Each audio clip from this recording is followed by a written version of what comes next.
ഈ വീഡിയോയിൽ ഇന്ത്യ, അഫ്ഗാനിസ്ഥാൻ, പാകിസ്ഥാൻ, അതുപോലെ തന്നെ റഷ്യ, ഉക്രൈൻ ഇതുമായിട്ട് ബന്ധപ്പെട്ട കുറച്ച് വിഷയങ്ങളാണ് ഇതിനകത്ത് കവർ ചെയ്യുന്നത്.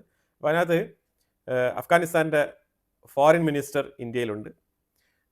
റഷ്യ സന്ദർശിച്ചിട്ടാണ് ഇന്ത്യയിലേക്ക് വന്നത്. റഷ്യയ്ക്ക് പോയത് മെയിനായിട്ടും ഈ ബഗ്രാം ബേസ് അമേരിക്ക ചോദിച്ചുകൊണ്ടിരിക്കുന്ന സാഹചര്യത്തിൽ 2 ദിവസത്തിന് മുമ്പ് വരെ ട്രംപ് ട്വീറ്റ് ചെയ്തിട്ടുണ്ടായിരുന്നു, ഫോഴ്സ്ഫുള്ളി ബഗ്രാം ബേസ് സ്വന്തമാക്കും എന്നൊക്കെ ട്രൂത്ത് സോഷ്യൽ മീഡിയയിൽ എഴുതിയിട്ടുണ്ടായിരുന്നു. അപ്പോൾ അതിനെ തുടർന്ന് റഷ്യയുടെ സപ്പോർട്ട്, ഈ ബഗ്രാം ബേസ് അഫ്ഗാനിസ്ഥാൻ നിലനിർത്തുന്നതുമായിട്ട് ബന്ധപ്പെട്ട് ഒരു സപ്പോർട്ട് വേണം എന്നുള്ള നിലയിലാണ് റഷ്യയുമായിട്ട് പോയി ചർച്ച നടത്തിയത്. അത് കഴിഞ്ഞിട്ട് നേരെ വരുന്നത് ഇന്ത്യയിലോട്ടാണ്. അപ്പോൾ ഇന്ത്യക്ക് വന്ന് അഫ്ഗാനിസ്ഥാനിന് പറയാനുള്ള വിഷയങ്ങൾ എന്ന് പറഞ്ഞാൽ, ഇന്ത്യ ഹിസ്റ്റോറിക്കലി തന്നെ ചരിത്രപരമായിട്ട് ഇന്ത്യ വളരെയധികം അഫ്ഗാനിസ്ഥാനുമായിട്ട് ക്ലോസ് റിലേഷൻഷിപ്പ് ഉള്ള ഒരു രാജ്യമാണ് എന്നൊക്കെയാണ് പറഞ്ഞു വെച്ചത്. എനിവേ അവർ ഒരു രാജ്യം സന്ദർശിക്കാൻ വരുമ്പോഴത്തേക്കും അതിൻ്റെതായിട്ടുള്ള ചില മാന്യതയിൽ ചില ഡയലോഗ്സും സ്റ്റേറ്റ്മെൻറ്റ്സ് ഒക്കെ പറയും. അതിലുപരിയായിട്ട് എന്താണ് കാര്യപ്രസക്തമായ രീതിയിൽ സംഭവിച്ചതെന്ന് പറഞ്ഞു കഴിഞ്ഞാൽ, അഫ്ഗാനിസ്ഥാൻ്റെ ഉള്ളിൽ പാകിസ്ഥാൻ ഇന്നലെ ഒരു ആക്രമണം നടത്തിയായിരുന്നു. അതിനെ ഒന്ന് ടച്ച് ചെയ്ത് പോവാം, കാരണം അതിന് വളരെയധികം പ്രാധാന്യമുണ്ട് ഈ അഫ്ഗാനിസ്ഥാൻ വിസിറ്റുമായിട്ട് ബന്ധപ്പെട്ട് നോക്കുകയാണെന്നുണ്ടെങ്കിൽ. അപ്പോൾ അതിൽ ഈ കാബൂളിൽ 6 സ്ഥലങ്ങൾ ടാർഗറ്റ് ചെയ്താണ് പാകിസ്ഥാൻ ആക്രമണം നടത്തിയത്. അപ്പോൾ ഇവിടെയൊക്കെ തെഹ്രീക്ക് താലിബാനികളുടെ ആ ഒരു സാന്നിധ്യമുണ്ട്, അവരുടെ സുപ്രധാന ലീഡറുകൾ അവിടെയൊക്കെയാണ് താമസിക്കുന്നതെന്നൊക്കെ പറഞ്ഞിട്ടാണ് പാകിസ്ഥാൻ ഇവർ ആക്രമണം നടത്തിയത്. പക്ഷേ അഫ്ഗാനിസ്ഥാൻ പറഞ്ഞിരിക്കുന്നത് പൂർണ്ണമായിട്ടും അത് ബ്ലണ്ടറാണ്, ശരിക്കും സിവിലിയൻസിന്റെ മേളിലാണ് ആക്രമണം നടത്തിയിരിക്കുന്നത്, അതുകൊണ്ട് തീർച്ചയായിട്ടും അഫ്ഗാനിസ്ഥാൻ തിരിച്ചടിക്കുമെന്നാണ് പറഞ്ഞിരിക്കുന്നത്. അപ്പോൾ ഇതാണ് ഇപ്പോൾ നിലവിലെ അവിടുത്തെ ഒരു അവസ്ഥ. അപ്പോൾ ഇതിനൊരു തുടക്കം എന്ന് നമ്മൾ നോക്കുകയാണെന്നുണ്ടെങ്കിൽ, ഇപ്പോൾ റീസെൻ്റ് ആയിട്ടുള്ള തുടക്കം എന്ന് പറഞ്ഞാൽ, ഈ ഖൈബർ പഖ്തൂൺഖ്വ മേഖലയിൽ തെഹ്രീക്ക് താലിബാനികളുടെ മേളിൽ പാകിസ്ഥാൻ എയർ സ്ട്രൈക്ക് നടത്തുകയും നിരപരാധികളായിട്ടുള്ള ആൾക്കാർ 10-40ഓളം സിവിലിയൻസിനെ കൊലപ്പെടുത്തുകയും ചെയ്യുന്ന സാഹചര്യത്തിൽ അതിന് റിറ്റാലിയേറ്റ് ചെയ്യുന്നതിന്റെ ഭാഗമായിട്ട് 2 ദിവസങ്ങൾക്ക് മുമ്പ് പാകിസ്ഥാന്റെ ആർമി ക്യാമ്പിൽ കയറി തെഹ്രീക്ക് താലിബാനികൾ 11 ആർമി ഉദ്യോഗസ്ഥരെ കൊലപ്പെടുത്തിയിട്ടുണ്ടായിരുന്നു. അതിന് റിറ്റാലിയേഷൻ എന്നുള്ള രീതിയിലാണ് കാബൂളിൽ ഒരു ആക്രമണം നടത്തിയതായിട്ട് പാകിസ്ഥാൻ പറയുന്നുണ്ട്. പക്ഷേ എന്നാലും ഇതിന്റെ പുറകിലെല്ലാം, പാകിസ്ഥാന്റെ ഉള്ളിൽ നടക്കുന്ന ഈ സംഗതികൾക്കെല്ലാം പുറകിൽ ഇന്ത്യയാണെന്നുള്ള ആരോപണം കൂടി പാകിസ്ഥാൻ ഉന്നയിക്കുന്നുണ്ട്. അതൊരു സൈഡിൽ നിൽക്കെ ഇന്ത്യ വളരെ ശക്തമായിട്ട് തന്നെ റിയലിസ്റ്റിക് ആയിട്ടുള്ള ചില നീക്കങ്ങൾ നടത്തുന്നുണ്ട്. ഒരു ഇന്ത്യക്കാരൻ എന്നുള്ള നിലയിൽ നമ്മുടെ ചാനലിൽ വരുന്ന വാർത്തകളെല്ലാം തന്നെ ഇന്ത്യയുമായിട്ട് ബേസ് ചെയ്ത് ഇന്ത്യയുടെ ജിയോ പൊളിറ്റിക്കൽ താല്പര്യങ്ങൾ, അതിൽ ഇന്ത്യയുടെ ശരികൾ എന്താണോ അതുമായിട്ട് ബന്ധപ്പെട്ട വാർത്തകളായിരിക്കും വരുന്നത്. ഇവിടെ വന്നിട്ട് അമേരിക്കയ്ക്കെതിരെ പറയുന്നു പറഞ്ഞാൽ, ഞാനൊരു ഇന്ത്യക്കാരനാണ്, അപ്പം ഇന്ത്യക്ക് എന്താണോ നല്ലത് സംഭവിക്കാനുള്ളത്, ഇന്ത്യയുടെ നിലപാട് എന്താണോ അതുമായിട്ട് ചേർന്ന് തന്നെയായിരിക്കും ഇവിടെ നിന്ന് വാർത്തകൾ വരിക. അത് ഇറസ്പെക്റ്റീവ് ഓഫ് പൊളിറ്റിക്കൽ പാർട്ടി. ഇന്ന് ഒരു പക്ഷേ നിങ്ങൾ സപ്പോർട്ട് ചെയ്യുന്നതോ അല്ലെങ്കിൽ നിങ്ങൾ സപ്പോർട്ട് ചെയ്യാത്തതോ ആയിട്ടുള്ള പാർട്ടി ആയിരിക്കും മുകളിൽ ഭരിക്കുന്നത്. പക്ഷേ നാളെ ഇതേ സ്ഥിതി തുടരണമെന്നില്ല, കാരണം ഇതൊരു ഡെമോക്രാറ്റിക് നേഷനാണ്. അപ്പോൾ അതുകൊണ്ട് ഇവിടെ ഓരോ 5 വർഷം കൂടുമ്പോഴും ഇവിടെ വോട്ട് ചെയ്യാനുള്ള സ്വാതന്ത്ര്യമുണ്ട്. അപ്പോൾ അതുകൊണ്ട് ആ പൊളിറ്റിക്കൽ എന്നുള്ളത് അത് ടോട്ടലി വേറെ തന്നെയുള്ള വിഷയമാണ്. അപ്പോൾ അതുകൊണ്ട് രാഷ്ട്രീയമല്ല നമ്മളിവിടെ സംസാരിക്കുന്നത്. അപ്പോൾ അതുകൊണ്ട് തന്നെ ഇതിനകത്ത് വളരെ വ്യക്തമായിട്ട് ജിയോ പൊളിറ്റിക്കൽ, അതിൽ ഇന്ത്യയുടെ താല്പര്യങ്ങൾ, ഇതിനകത്ത് ഇന്ത്യയുടെ foreign service, external ministry affairs, ഇതുമായിട്ടൊക്കെ ബന്ധപ്പെട്ടുള്ള വാർത്തകളാണ് നമ്മൾ ഏറ്റവും കൂടുതൽ കൈകാര്യം ചെയ്യുന്നത്. അപ്പോൾ അതുകൊണ്ട് ഇന്ത്യയുടെ താല്പര്യങ്ങളായിരിക്കും നമ്മൾ പറയുന്നത്. അപ്പോൾ അത് കേൾക്കാനും ഉൾക്കൊള്ളാനും നിങ്ങൾക്ക് ബുദ്ധിമുട്ടുണ്ടെങ്കിൽ, അല്ലാതെ പിന്നെ ഇതിനകത്ത് നമുക്കൊന്നും തന്നെ പറയാനില്ല എന്നുള്ളതാണ്. അമേരിക്കയെക്കുറിച്ച് നമ്മൾ തുടക്കകാലത്തിൽ ഈ ട്രംപ് ഭരണത്തിൽ വന്ന സമയത്ത് ഒരുപാട് നല്ല പോയിന്റുകൾ, നല്ല വീഡിയോസ്, USA എയ്ഡുമായിട്ടൊക്കെ ബന്ധപ്പെട്ട് ട്രംപ് എടുത്ത നടപടികൾ, അങ്ങനെയുള്ള കാര്യങ്ങളൊക്കെ നമ്മൾ വളരെ വിശദമായിട്ട് തന്നെ ഡിസ്കസ് ചെയ്ത് വളരെ പോസിറ്റീവായിട്ട് തന്നെ സംസാരിച്ചിട്ടുണ്ട്. പക്ഷേ അത് ഏത് രീതിയിലാണോ ഇന്ത്യയെ ബാധിക്കുന്നത്, ആ സമയത്ത് എൻ്റെ വീട്ടിനെ അത് ബാധിക്കുമ്പോൾ ഞാൻ എന്താണോ നടപടി എടുക്കേണ്ടത് അത് ഞാൻ എടുക്കും. ആ രീതിയിൽ തന്നെയാണ് നമ്മൾ അമേരിക്ക എടുത്ത നടപടികളെ വിമർശിച്ചിരിക്കുന്നത്. അത് ഇനിയും വിമർശിക്കും, അതിൽ യാതൊരുവിധ തർക്കമില്ല. ഇതിന് ട്രംപിനോട് വ്യക്തിവൈരാഗ്യമോ അല്ലെങ്കിൽ അമേരിക്കൻ ഗവൺമെന്റിനോടോ അല്ലെങ്കിൽ അമേരിക്കക്കാരോടോ നമുക്ക് ഒരു വൈരാഗ്യമില്ല. ഇത് തികച്ചും ഫോറിൻ പോളിസിയാണ് നമ്മൾ ക്രിട്ടിസൈസ് ചെയ്യുന്നത്. ക്രിട്ടിസൈസ് ചെയ്യാനുള്ള സ്വാതന്ത്ര്യം എല്ലാവർക്കും ഉണ്ട്. നിങ്ങൾക്കും വാലിഡ് ആയിട്ടുള്ള പോയിന്റ്സ് പൂർണ്ണ സ്വാതന്ത്ര്യത്തോടു കൂടി നിങ്ങൾക്ക് കമന്റ് ബോക്സിൽ രേഖപ്പെടുത്താവുന്നതാണ്. വെനിസുലയിലുള്ള ഓപ്പോസിറ്റ് ലീഡറിന് നൊബേൽ പ്രൈസ് കൊടുത്തു. ഓക്കെ, ഇതിനകത്ത് നോർവേയിലുള്ള നൊബേൽ പ്രൈസിന്റെ കമ്മിറ്റിയാണ് ഇത് തീരുമാനിക്കുന്നത്. നോർവേ നാറ്റോയിലുള്ള ഒരു രാജ്യമാണ്. നോർവേ അങ്ങ് വേറെ എവിടെയും നല്ല തീരുമാനം. നവംബറിൽ വിജയിച്ച് ഫെബ്രുവരിയിൽ പൊസിഷനിലേക്ക് വന്ന ഡൊണാൾഡ് ട്രംപ് ഓടി നടന്ന് ലോകത്ത് നടന്നുകൊണ്ടിരിക്കുന്ന ചില കാര്യങ്ങളൊക്കെ പുള്ളിയുടെ ആ ഒരു പവർ ഉപയോഗിച്ചുകൊണ്ട് കുറച്ച് യുദ്ധങ്ങളൊക്കെ അവസാനിപ്പിക്കുന്നതെന്ന് അവകാശപ്പെട്ടത് കൊണ്ട് യുദ്ധം നിർത്തിയതായിട്ടോ അല്ലെങ്കിൽ നൊബേൽ സമ്മാനം പുള്ളിക്ക് കൊടുക്കാമെന്നോ ഒരു കമ്മിറ്റി തീരുമാനിക്കില്ല. പക്ഷേ ഉള്ളതിൽ ഇപ്പം നിലവിൽ അവരുടെ മുമ്പിൽ ഏതൊക്കെ ആപ്ലിക്കേഷൻസ് ഉണ്ടോ ആ ആപ്ലിക്കേഷൻസിൽ ഏറ്റവും ബെസ്റ്റായിട്ട് അമേരിക്കയ്ക്കും കൂടി ഉപയോഗപ്രദമാകുന്ന രീതിയിൽ അതിൽ യാതൊരു മാറ്റമില്ല. നൊബേൽ പീസ് പ്രൈസ് പൊളിറ്റിക്കൽ കാര്യങ്ങൾക്ക് വേണ്ടിയിട്ട് ഉപയോഗിക്കുന്നതായിട്ട് തന്നെയാണ് മനസ്സിലാക്കാൻ പറ്റുന്നത്. ഇത് ഊഹാഭോഗങ്ങളോ അല്ലെങ്കിൽ ജസ്റ്റ് സ്വപ്നം കണ്ടിട്ട് പറയുന്നതല്ല. കാരണം ശരിക്കും പറഞ്ഞാൽ കുറച്ച് നാൾ കഴിയുമ്പോൾ ഇത് റിവീൽ ചെയ്യപ്പെടും, അത് ഉറപ്പായിട്ടുള്ള കാര്യമാണ്. ഈ നൊബേൽ പ്രൈസിന് ഇപ്പം അർഹയായിരിക്കുന്ന മറിയ കൊറീന എന്ന് പറഞ്ഞ ഈ ഒരു ലേഡി ശരിക്കും ഇസ്രായേലിനെ സപ്പോർട്ട് ചെയ്ത് ഗാസയ്ക്ക് എതിരെ സ്റ്റേറ്റ്മെന്റ് പുറപ്പെടുവിച്ചിട്ടുള്ള ഒരു വ്യക്തിയാണ്. മനസ്സിലായി? അപ്പോൾ അതായത് ഒരു യുദ്ധത്തിനെ പിന്തുണച്ചിട്ടുണ്ട്. കാരണം നെതന്യാഹു എങ്ങനെയാണോ ഗാസയെ ഒരു ഫ്രീ സ്റ്റേറ്റ് ആയിട്ട് നിലനിർത്തണം എന്ന് ആഗ്രഹിക്കുന്നത്, അതേപോലെ ആ ഒരു സപ്പോർട്ട് വെനിസുലയുടെ ഉള്ളിലേക്കും വരണം. അതായത് വെനിസുലയ്ക്ക് മേളിലും ഇതേപോലെ ഒരു ആക്രമണ ശൈലി വരണം, വെനിസുലയെ ആക്രമിക്കണം. അതായത് നെതന്യാഹു ത്രൂ അമേരിക്കയ്ക്ക് ഒരു മെസ്സേജ് കൊടുക്കുകയാണ് ചെയ്തത് ഈ ലേഡി. അപ്പൊ ഇങ്ങനത്തെ സ്റ്റേറ്റ്മെന്റുകൾ ഇവരുടെയൊക്കെ ചരിത്രം എടുത്ത് നോക്കിക്കഴിഞ്ഞാൽ അതിനകത്ത് ഇപ്പൊ ഇവർ നൊബൽ പ്രൈസ് വാങ്ങിച്ചത് കൊണ്ട് തന്നെ ഇവരെ കുറിച്ചുള്ള ഫുൾ ഡീറ്റെയിൽസും കാര്യങ്ങളൊക്കെ ഇപ്പോൾ ഓൺലൈനിൽ വായിക്കാൻ അവൈലബിൾ ആണ്. അപ്പൊ അവിടെ പോയി കഴിഞ്ഞാൽ ഇവരുടെ നിലപാടുകൾ എന്താണ്, യുദ്ധം ആഗ്രഹിക്കുന്ന ആളാണോ, സമാധാനം ആഗ്രഹിക്കുന്ന ആളാണോ, ഇതെല്ലാം തന്നെ മനസ്സിലാക്കാൻ പറ്റും. നിക്കോലോ മദുറോ എന്ന് പറഞ്ഞ ഈ ഒരു വെനിസുല പ്രസിഡന്റിനെ വളരെ ക്രൂരമായ രീതിയിൽ ചിത്രീകരിച്ചുകൊണ്ട് അയാളെ വല്ലാത്ത രീതിയിൽ തരം താഴ്ത്തുന്ന ഒരു പ്രവൃത്തിയായിട്ടാണ്, അതിനെ ലക്ഷ്യമിട്ടുകൊണ്ടാണ് ഈ ലേഡിക്ക് നൊബേൽ സമ്മാനം കൊടുത്തിരിക്കുന്നത്. മനസ്സിലായത്? അതായത് ഓപ്പോസിറ്റ് ലീഡർ വളരെ മഹത്തരമായ ഒരു വ്യക്തിയാണ്, ഡെമോക്രസി എന്ന് പറയുന്നതിന്റെ ഉത്തമ ഉദാഹരണമാണ് ഈ ലേഡി എന്ന് പറഞ്ഞിട്ടാണ് ഇവർക്ക് കൊടുത്തിരിക്കുന്നത്. കഴിഞ്ഞ ഒരു 6 മാസത്തിന് മുമ്പ് ഇവർ ഇലക്ഷനിൽ അവിടെ മത്സരിച്ചിട്ടുണ്ടായിരുന്നു, പരാജയപ്പെടുകയാണ് ചെയ്തത്. ബൈഡൻ അഡ്മിനിസ്ട്രേഷൻ വളരെ ഓപ്പൺ ആയിട്ട് തന്നെ ഇവരെ സപ്പോർട്ട് ചെയ്ത് സ്റ്റേറ്റ്മെന്റ് പറഞ്ഞിട്ടുണ്ടായിരുന്നു. അപ്പൊ അതുകൊണ്ട് തന്നെ ഇവർ അമേരിക്കൻ സപ്പോർട്ടർ ആയിട്ടുള്ള ഒരാൾ തന്നെയാണ്, ഇവരുടെ ഇലക്ഷന് വേണ്ടിയിട്ട് ഫണ്ട് ചെയ്തത് അമേരിക്കയാണ്. അപ്പൊ അതുകൊണ്ട് ഇതിന്റെ പുറകിൽ അമേരിക്കയുടെ കൈ ഉണ്ടോ എന്ന് ചോദിച്ചു കഴിഞ്ഞാൽ എങ്കിലും പ്രത്യക്ഷത്തിൽ അതൊക്കെ തന്നെയാണ് കാര്യങ്ങൾ. അതായത് ട്രംപിന് കൊടുക്കാൻ എലിജിബിലിറ്റി ഇല്ല എന്നുണ്ടെങ്കിൽ അറ്റ്ലീസ്റ്റ് അമേരിക്കയ്ക്ക് വേണ്ടപ്പെട്ട രീതിയിൽ ഉപകാരപ്രദമാകുന്ന രീതിയിൽ പൊളിറ്റിക്കലി ഒരു ടൂൾ ഈ നൊബേൽ സമ്മാനത്തിന് ഉപയോഗിച്ചോ. അതുകൊണ്ട് തന്നെയാണ് ഇത് വെനിസുലയ്ക്ക് പോകുന്നത്. വെനിസുലയുടെ ഇപ്പോഴത്തെ ആ ഒരു ജിയോ പൊളിറ്റിക്കൽ പ്രാധാന്യം വളരെ വളരെ ഇമ്പോർട്ടൻ്റ് ആണ്. അമേരിക്ക ഏത് അവസ്ഥയിലാണ് വെനിസുലയെ കാണുന്നത്, ഏത് മൊമെന്റിലും അമേരിക്കൻ പട്ടാളം ഇരച്ചു കയറും എന്നുള്ള അവസ്ഥയിലാണ് ഇപ്പോൾ നിൽക്കുന്നത്. ആ സാഹചര്യത്തിലാണ് ഈ ഒരു നൊബേൽ സമ്മാനം വെനിസുലയുടെ ഉള്ളിലുള്ള ഓപ്പോസിറ്റ് പാർട്ടി ലീഡറിന് പോകുന്നത്. അതും ഒരു 6 മാസത്തിന് മുമ്പ് ഇലക്ഷൻ മത്സരിച്ച വ്യക്തി കൂടിയാണ്. പിന്നെ നമ്മുടെ വാർത്തയിൽ നമ്മൾ അസ്ട്രോളജിയോ അല്ലെങ്കിൽ ജ്യോത്സ്യമോ പ്രഡിക്ഷൻസോ ഇത് സംഭവിക്കും അത് സംഭവിക്കും ഇങ്ങനെയൊന്നും നമ്മൾ പറയാറില്ല. നമ്മൾ കറക്റ്റ്, ഞാനൊരു എക്സ്പ്ലെയിനർ ആണ്, ജസ്റ്റ് വാർത്ത വായിക്കുന്നു, അത് നിങ്ങളുടെ അടുത്തേക്ക് എക്സ്പ്ലെയിൻ ചെയ്തു തരുന്നു. ഇത് മാത്രമാണ് നമ്മൾ ചെയ്യുന്നത്. അപ്പോൾ അതുകൊണ്ട് ഈ പറയുന്നത് നടക്കുന്നില്ല, പറയാത്തത് നടക്കുന്നില്ല, നമ്മൾ അങ്ങനെ ഒന്നും പറയാറില്ല. നമ്മുടെ വാർത്തയുടെ ശൈലി എന്ന് പറഞ്ഞാൽ ജസ്റ്റ് എക്സ്പ്ലെയിൻ ചെയ്യുക എന്നുള്ളതാണ്. വാർത്ത വായിക്കുക, നിങ്ങളെ അറിയിക്കുക, അതിന് തക്കതായിട്ടുള്ള ഫാക്ട് ഷീറ്റ് പ്രൂഫ് ഒക്കെ ഉണ്ടെങ്കിൽ സൈഡിൽ കാണിക്കുക. ഇതാണ് നമ്മൾ ചെയ്തുകൊണ്ടിരിക്കുന്നത്. കാരണം ഈ വെനിസുലയുടെ ഡെമോക്രസിയെ ചോദ്യം ചെയ്തുകൊണ്ട് ഈ നൊബേൽ സമ്മാനം കൊടുത്തിട്ടുണ്ടെങ്കിൽ, അതായത് ഇപ്പൊ നിലവിലുള്ളത് ഡെമോക്രസി അല്ല, ഡെമോക്രസി വരണം എന്നുണ്ടെങ്കിൽ ഈ മരിയ കൊറീന വരണം. അപ്പൊ അങ്ങനത്തെ ഒരു അജണ്ട വെച്ചുകൊണ്ടാണ് ഈ നൊബേൽ സമ്മാനം കൊടുത്തിരിക്കുന്നത്. അപ്പൊ അങ്ങനെയാണെന്നുണ്ടെങ്കിൽ യൂറോപ്പിന്റെ ഉള്ളിൽ തന്നെ വെസ്റ്റേൺ രാജ്യങ്ങൾ നിങ്ങൾ നോക്കുക, എവിടെയാണ് ഡെമോക്രസി? മോൾഡോവയിൽ നടന്ന ഇലക്ഷൻ ഡെമോക്രാറ്റിക്കലി നടന്നതാണോ? ചെക്ക് റിപ്പബ്ലിക്കിൽ നടന്ന റീസെന്റ് ആയിട്ട് നടന്ന ഇലക്ഷൻ ഇതുപോലെ ഡെമോക്രസി പാലിച്ചുകൊണ്ടാണോ? അവിടെ എല്ലാം യൂറോപ്യൻസിന് സപ്പോർട്ട് കിട്ടാൻ വേണ്ടിയിട്ട് യൂറോപ്യൻസ് അവരുടേതായിട്ടുള്ള കാര്യങ്ങളാണ് ചെയ്യുന്നത്. അവിടെ റഷ്യൻ സപ്പോർട്ടോ അല്ലെങ്കിൽ ലെഫ്റ്റ് സപ്പോർട്ടോ ഉള്ള കാൻഡിഡേറ്റ് വിജയിക്കുകയാണെന്നുണ്ടെങ്കിൽ ഇവർ ഇലക്ഷൻ അട്ടിമറിക്കും. ജോർജിയയിൽ ഇപ്പം ഇടയ്ക്കിടയ്ക്ക് അടി ഉണ്ടാകുന്നുണ്ടല്ലോ, അത് യൂറോപ്യൻ സപ്പോർട്ട് വേണം, റഷ്യൻ സപ്പോർട്ട് വേണം എന്ന് പറഞ്ഞാണ് ജോർജിയയിൽ അടി നടക്കുന്നത്. ആ ജോർജിയയ്ക്കുള്ളിൽ അടി ഉണ്ടാക്കുന്നവരാണ്, അവിടെ ഭരണകക്ഷിക്കെതിരെ പ്രൊട്ടസ്റ്റ് നടത്താൻ വേണ്ടിയിട്ട് ഫണ്ട് കൊടുക്കുന്നവരാണ്. ഇതെല്ലാം വെസ്റ്റേൺ രാജ്യങ്ങളാണ്. ഈ വെസ്റ്റേൺ രാജ്യങ്ങൾ, നാറ്റോ രാജ്യങ്ങൾ, ഇവരുടെ പുറകിലൊക്കെ ഇരുന്ന് കളിക്കുന്ന അമേരിക്ക, അവരുടെ ഫണ്ടിങ് സിസ്റ്റം, ഇതൊക്കെ തന്നെയാണ് അവിടെ നടത്തുന്നത്. കാരണം റഷ്യക്കെതിരെ നിലപാടെടുക്കുക എന്നുള്ളത് അമേരിക്കയുടെയും കൂടി അജണ്ടയാണ്. ഫ്രാൻസിൽ നോക്കൂ, ഫ്രാൻസ് നാറ്റോയിൽപ്പെട്ട ഒരു രാജ്യമല്ലേ, യൂറോപ്പിൽപ്പെട്ട ഒരു രാജ്യമാണ്. ഫ്രാൻസിൽ എന്താണ്? മാക്രോൺ പ്രസിഡന്റ് എന്നുള്ള ആ ഒരു ആധിപത്യം നിലനിർത്തിക്കൊണ്ട് പ്രൈം മിനിസ്റ്റർമാർ ഇപ്പോൾ 5 പ്രൈം മിനിസ്റ്റേഴ്സ് ഇപ്പോൾ ഓൾറെഡി തന്നെ റിസൈൻ ചെയ്ത് കഴിഞ്ഞിരിക്കുകയാണ്. ഇപ്പോൾ 6ാമത് ഒരാളെ ഇപ്പോൾ ചൂസ് ചെയ്തുകൊണ്ടിരിക്കുകയാണ് മാക്രോൺ. ഇതാണ് ഫ്രാൻസിലെ അവസ്ഥ. ഇവിടെയൊക്കെ നമ്മൾ എവിടെയാണ് ഡെമോക്രസി എണ്ണി തിട്ടപ്പെടുത്താൻ കഴിയുക? അവിടെയെങ്കിലും ഇല്ല. അതാണ് മനസ്സിലാക്കേണ്ടത്. പക്ഷെ വെനിസുലയെ ഇവർ ക്രിട്ടിസൈസ് ചെയ്യും, കാരണം അവിടെ താല്പര്യമുണ്ട്. ആ താല്പര്യത്തിന് വേണ്ടിയിട്ട് ഒരു തിരി കൊളുത്തിയിരിക്കുകയാണ്. അതായത് ആ ഓപ്പോസിറ്റ് കാൻഡിഡേറ്റിനെ കുറച്ചുകൂടെ പ്രൊമോട്ട് ചെയ്തിരിക്കുകയാണ്. അതാണ് ചെയ്തുകൊണ്ടിരിക്കുന്നത്. അപ്പോൾ എന്തായാലും അഫ്ഗാനിസ്ഥാന്റെ ഫോറിൻ മിനിസ്റ്റർ മുട്ടാക്കി ഇന്ത്യയിലുണ്ട്. 3 ദിവസത്തെ വിസിറ്റിനാണ് വന്നത്. അപ്പോൾ ഇന്ത്യ എന്തെല്ലാം കാര്യങ്ങൾ വെച്ചാൽ ഇന്ത്യ വളരെ ബോൾഡ് ആയിട്ടുള്ള സ്റ്റേറ്റ്മെന്റ് ആണ്, ഓപ്പൺ ആയിട്ട് പറഞ്ഞിരിക്കുകയാണ്. എന്താണ്?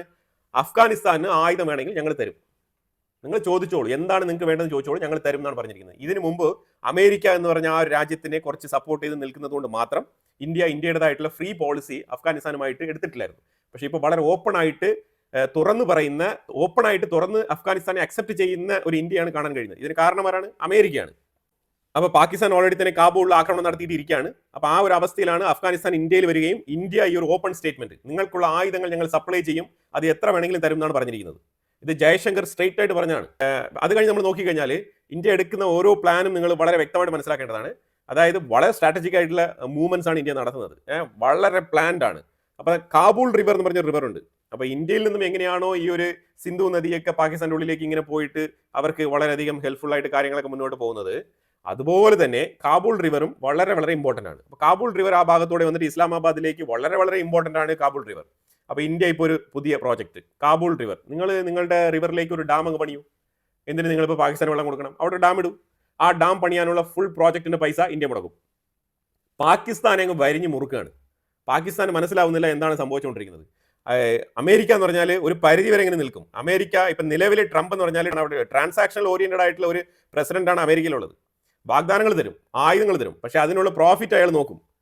അപ്പോൾ ആ പ്രോഫിറ്റ് ഇല്ലാത്ത സ്ഥലത്ത് അയാൾ ഒന്നും ചെയ്യില്ല. അങ്ങനത്തെ പ്രസിഡന്റാണ് അവിടെ ഉള്ളത്. അതായത് ഫോർ എക്സാമ്പിൾ നിങ്ങൾ താരിഫിന് വേണ്ടിയിട്ട് ഇത്രമാത്രം മൽപ്പിടുത്തം പിടിക്കുന്ന ആൾ എത്രമാത്രം ആ ഒരു പിഞ്ചിങ് ചെയ്തുകൊണ്ടാണ് കാര്യങ്ങൾ മുന്നോട്ട് നീക്കുന്നത് എന്നുള്ളത് അതൊരു മെഷർമെന്റ് മാത്രമാണ്. ആ ഒരു ടൂൾ മനസ്സിലാക്കിക്കൊണ്ട് നമുക്ക് വളരെ വ്യക്തമായിട്ട് ട്രംപിനെ വിലയിരുത്താൻ കഴിയും. പൈസ വിട്ടുള്ള ഒരു കളിക്കും തയ്യാറല്ല. അങ്ങനത്തെ സാഹചര്യത്തിൽ പാകിസ്ഥാൻ ഒരു രീതിയിലുള്ള സഹായം പ്രതീക്ഷിക്കേണ്ട. അതാണ് നോക്കേണ്ടത്. ഇന്ന് യുഎസിന്റെ കോൺഗ്രസിൽ ട്രംപ് അഡ്മിനിസ്ട്രേഷൻ ഒഫീഷ്യലി അറിയിച്ചിരിക്കുകയാണ്, പാകിസ്ഥാന് ഞങ്ങൾ ഒരു ആയുധങ്ങളും കൊടുക്കുന്നില്ല, ഒരു ഫൈറ്റർ ജെറ്റിന്റെ അപ്ഗ്രേഡിന്റെ ഡീലും ഇവിടെ സൈൻ ചെയ്തിട്ടില്ല, അത് വെറും ഫേക്ക് ന്യൂസ് ആണെന്നാണ് അമേരിക്ക തന്നെ പറഞ്ഞിരിക്കുന്നത്.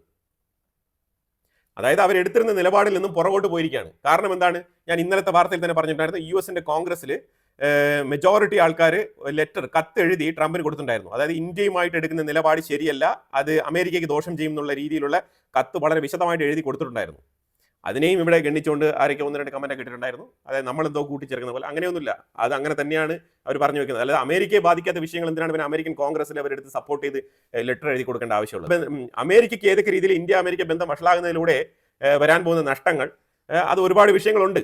അതൊക്കെ വ്യക്തമാക്കിക്കൊണ്ട് തന്നെയാണ് ഈ ഒരു കത്ത് ട്രംപിന് കൊടുത്തിരിക്കുന്നത്.